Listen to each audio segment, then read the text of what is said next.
How does the Raila-Uhuru deal affect DP Ruto? Okay. Now, we have seen that DP Ruto came out immediately to support it. Okay. And many people felt he's not affected. Yeah. After all, he's supporting it. Yeah. He's not hitting out at it. Unlike the NASA principles. However, this is politics. And already we know that DP Ruto, the kind of politics is involved in, it never allows anybody to see his hand. Yeah, he does most of his things chini ya maji, okay, which is very wise in politics because you don't want people reading you and anticipating your next move. That is the worst thing that can happen to you in politics, that you become predictable. Because the more you become predictable, the easier it is for people to put booby traps on your path. Yeah, for instance, this guy's got a habit. Every day when he leaves his office on weekdays, he goes first of all to a certain place, and then after that he goes to a drink at the same club, on the same chair, every day. It's very easy to lay a trap for him. Okay, he's predictable. As opposed to this other person whose movements are not predictable.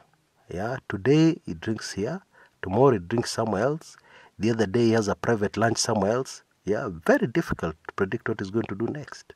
It's the same with politics. When somebody is predictable, because politics is a game of finishing each other. Never forget that.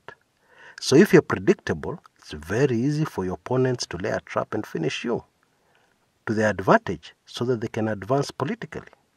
And I don't mean finish you by killing you. No, they finish you politically. Yeah, set you up for something.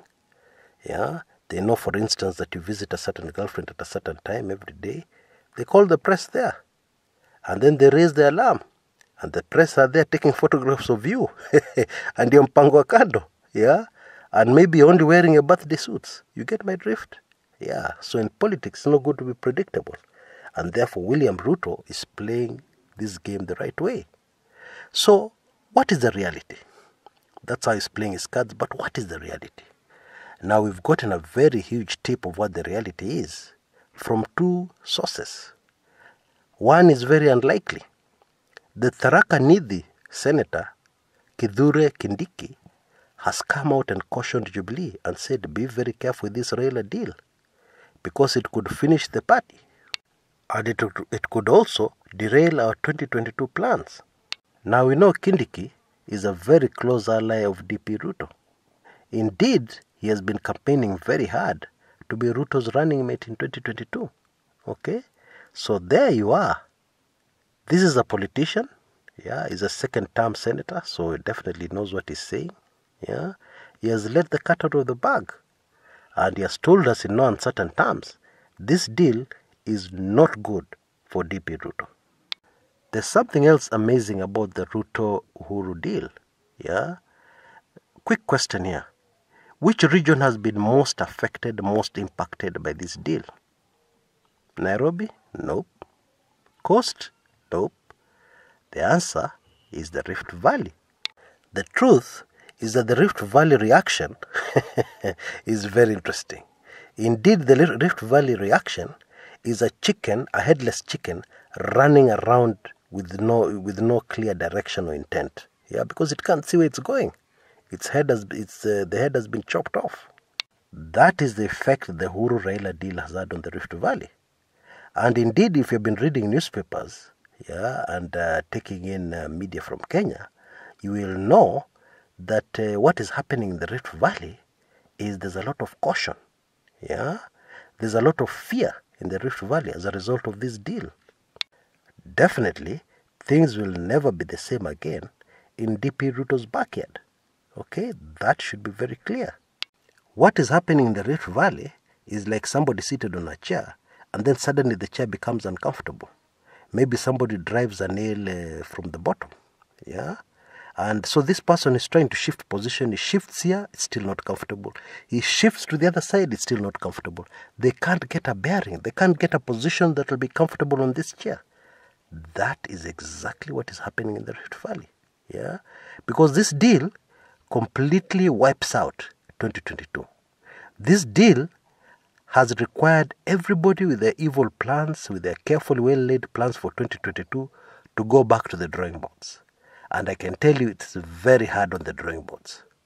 Because drawing up a contingency plan now is proving to be very difficult. Why? Because all these 2022 plans, this is very interesting, all these 2022 plans were based on the long-suffering Kenyan remaining where they are, remaining in their suffering, remaining in their situation. All these deals were based on that. Yeah? All these deals were based on the fact that another election will be stolen. Now it is becoming very clear that it will be virtually impossible to steal another election in Kenya. Hey, just read what is happening politically. Yeah? It's also becoming abundantly clear that we are facing massive, unprecedented, and very unexpected changes on our political scene. So how do you plan around those developments? Very, very difficult. I recently watched with fascination, Governor Mandago, Jackson Mandago of Uasin Gishu, respond to the latest political developments. Okay? I, of course, listened very carefully to what he was saying, but I watched his body language even more keenly.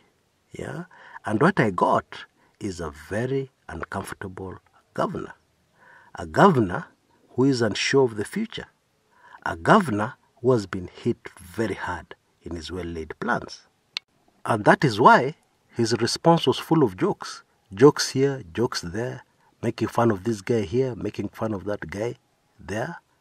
Yeah, really a classic case of saying so much and saying nothing, which politicians are very good at. Yeah, so you've been cornered. This question is very hard. So you just crack jokes. Yeah, make jokes here, praise Raila here, make fun of him here, praise him here, make fun of him here. Thank Uhuru, thank the people of Kenya. You know, basically just going around in circles. You're not saying anything. You're not giving a direct response. Because the direct response you would have given is as follows. This deal is good for the Rift Valley. Or this deal is not good for the Rift Valley. And then you give your reasons. No need to beat about the bush, crack jokes, yeah? No need. Yeah?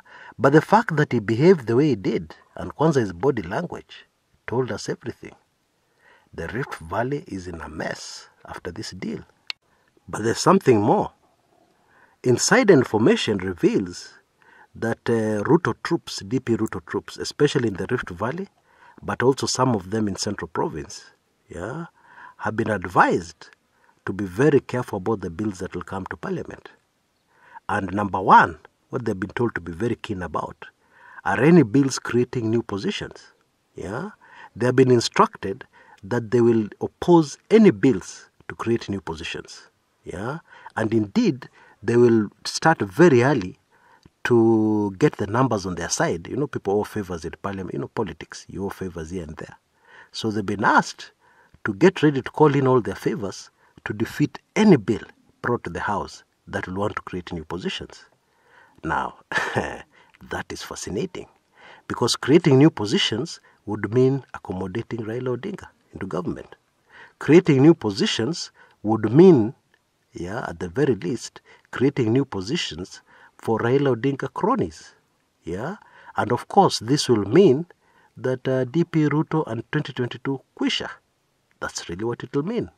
It will mean that all their carefully well-laid plans, of which the DP has already spent billions on, are all zero. Imekunywa maji. All that money has been wasted. And so what we should expect is that when these bills start landing in Parliament, as a result of this deal between Uhuru and Raila, we already know one quarter, or one group of people will be strongly opposing it. Okay? Now, as per the numbers, it's going to be very interesting, because they have enough numbers to upset the apple cart. Yeah? Enough numbers to upset the apple cart. Not to win, to upset the apple cart. And you know, when you can upset the apple cart, maybe you can win. Okay? Because sincerely, looking at the numbers of Jubilee and ODM affiliates, any bill that goes to Parliament will win easily. Yeah? And going also by the way Jubilee operates, that if you don't toe the line, things could not be good for you, there are a lot of MPs who will vote exactly how the government wants them to vote. Okay? But having said that, there's this Ruto camp which is going to try and muddy the waters. And then also we have people within NASA who are already making so much noise, and they might also try to muddy the numbers, muddy the waters. Now, if these NASA people, NASA sour grapes, if I can call them that, and these Ruto sour grapes groups, if they come together, there'll be fireworks in Parliament. Very interesting times ahead. Until next time, this is Chris Kumekucha.